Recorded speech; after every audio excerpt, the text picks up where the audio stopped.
Hello সবাইকে, এই পর্বে আমরা দেখব যে কিভাবে আমরা ডাইনামিক অ্যারের সাইজ বাড়াতে পারি। ঠিক আছে, তো ডাইনামিক অ্যারের সাইজ বাড়ানোর জন্য আমাদেরকে প্রথমে বুঝতে হবে যে স্ট্যাটিক অ্যারের ক্ষেত্রে সাইজ বাড়ালে কি প্রবলেমটা হয়। ঠিক আছে, এবং ডাইনামিক অ্যারের ক্ষেত্রে আমরা সেটা কিভাবে সলভ করতে পারি। তো আমি আম, এই ফাইলটার নাম দিচ্ছি ইনক্রিজ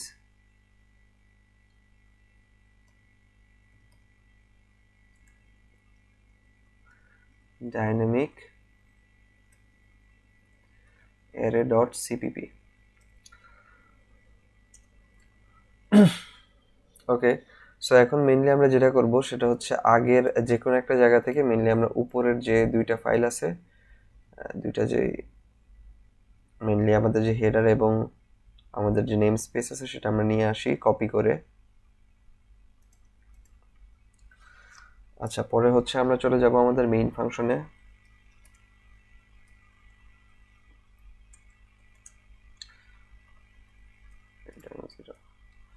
ওকে, সো আমরা প্রথমে কি করব, একটা স্ট্যাটিক অ্যারে ডিক্লেয়ার করব। তারপরে হচ্ছে আমরা সেটা থেকে ডাইনামিকে যাব এবং গিয়ে দেখব যে ডাইনামিক অ্যারে ডিক্লেয়ার করে সেটার সাইজটা বাড়াইলে সেখানে সুবিধাটা কোথায় হয়। ঠিক আছে, তো প্রথমে আমরা কি করব, আমরা জানি যে স্ট্যাটিক অ্যারে ডিক্লেয়ার করে কিভাবে। সেটা হচ্ছে, ধরা যাক আমি ইন্টিজার এ, ধরা যাক যে 3 সাইজের অ্যারে আমি ডিক্লেয়ার করলাম প্রথমে একটা। তারপর সেই অ্যারের আমরা ইনপুট নিব। ইনপুট নেওয়ার জন্য হচ্ছে প্রথমে আমাদের আই ইনিশিয়ালাইজ করতে হবে, পরে হচ্ছে আমাদের কন্ডিশনাল স্টেটমেন্ট দিতে হবে আয়ের মানটা কতটুকু পর্যন্ত চলবে, এবং হচ্ছে আমাদের আই ইনক্রিমেন্ট অর ডিক্রিমেন্টের দিকে নিতে হবে। ওকে, এখন আমরা তো একটা ইনপুট নিব। ইনপুট কি নিব? ওকে, ঠিক আছে, তো আমরা ইনপুট নিয়ে নিলাম। এখন আমরা হচ্ছে প্রথমে একটা অ্যারে ডিক্লেয়ার করলাম, এখন আমরা সেম ভাবে আরেকটা অ্যারে ডিক্লেয়ার করব। তো আরেকটা অ্যারে ডিক্লেয়ার জন্য আমরা যেটা করতে পারি সেটা হচ্ছে আমরা এটাকে অল্টার শিফট ডাউন অ্যারো। ঠিক আছে, এবং এই অ্যারেটার এই যে সেকেন্ড যে অ্যারেটা আছে সেটার নাম আমরা দিলাম বি, এটার লেন্থ আমরা দিলাম হচ্ছে 5। ঠিক আছে, আমরা কেন বি অ্যারে ডিক্লেয়ার করলাম, কারণ আমরা যেটা করব সেটা হচ্ছে এর যে ভ্যালুগুলো আছে সেটা আমরা বি তে স্টোর করে রাখবো। ঠিক আছে, এর যে ভ্যালুগুলো আছে সেগুলো কোথায় স্টোর করব? বি তে স্টোর করে রাখবো। বি এর সাইজ 5, কিন্তু আমরা লুপ চালাচ্ছি 3 পর্যন্ত। এইদিকে আমরা যেটা করব, বি তে স্টোর করব কার ভ্যালু? এর ভ্যালু। এর যে ভ্যালুগুলো আছে সেগুলো আমরা বি তে স্টোর করলাম।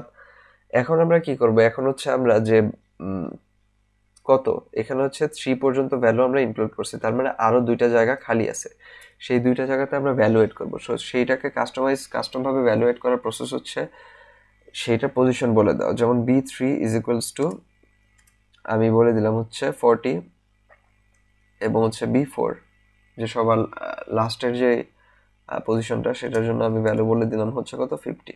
ওকে, সেটা বললাম। বলার পর এখন হচ্ছে আমরা আউটপুট দেখব। ঠিক আছে, আউটপুট দেখব। তো আউটপুট আমরা কিভাবে দেখব? আউটপুট দেখার ক্ষেত্রে হচ্ছে আমরা আবারও ফর লুপ ইউজ করব। I is equals to 0, I is less than 5, I plus plus, এবং হচ্ছে সি আউট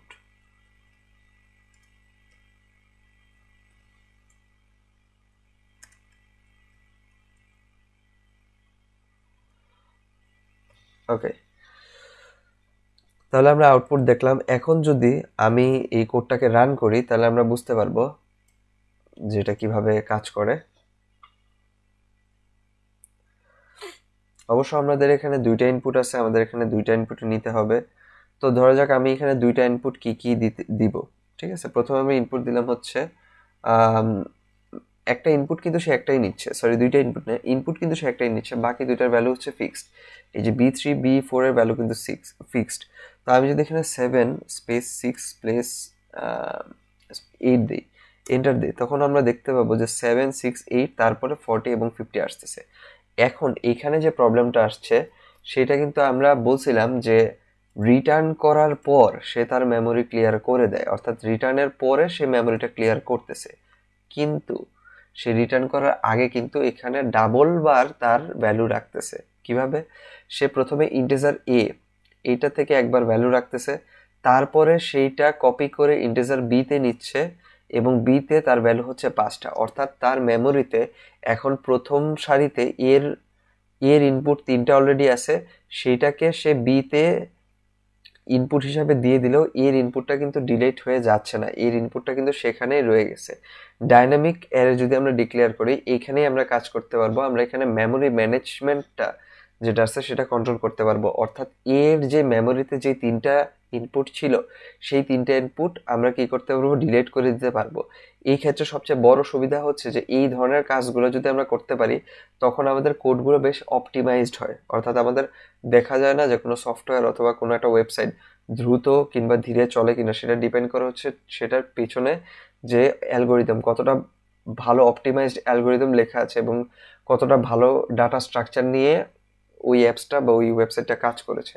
তো সেই ক্ষেত্রে আমরা এইখানে এর ভ্যালু যদি আমরা রেখে দিই, বি এর ভ্যালু যদি রেখে দিই, তাহলে কিন্তু কোডটা অপটিমাইজড হবে না। তো এই ক্ষেত্রে আমরা কি করব, ডাইনামিক যে ভ্যারিয়েবল আছে বা ডাইনামিক অ্যারে ডিক্লেয়ার করব। তো ডাইনামিক অ্যারে ডিক্লেয়ার করার প্রসেস কি, প্রথমে নিউ কিওয়ার্ড ইউজ করব, তারপর হচ্ছে আমরা ইন্টিজার দিব, তারপর হচ্ছে এইটার সাইজ দিয়ে দিব। এটা সাইজ প্রথমে কত হবে, 3।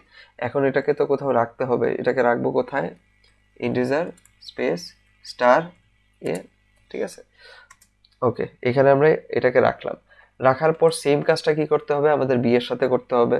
সো বি এর সাথে যদি আমি সেম কাজটা করি, আমি এটা এখান থেকে কপি নিয়ে আমি ধরা যাক এখানে বসাই দিলাম, জাস্ট এর জায়গায় আমি এখানে বি দিলাম, এবং তার সাথে একটা ব্যাপার হচ্ছে আমাদের এখানে ইন্টিজার সাইজটা কিন্তু চেঞ্জ করতে হবে, 5 করতে হবে। কাজ কিন্তু এখানে শেষ না, আমি যদি এখানে এখন যদি কোড রান করি সেম কাজই হবে, ঠিক আছে। ওকে, আমি এখানে কি কোথাও ভুল করছি, হ্যাঁ আমরা এখানে হচ্ছে আমাদের সেমিকোলন দেই নাই, মানে হচ্ছে আমাদের এই দুটা এন্ডিং হয়নি। ওকে, আমি আবারও কোডটা রান করি।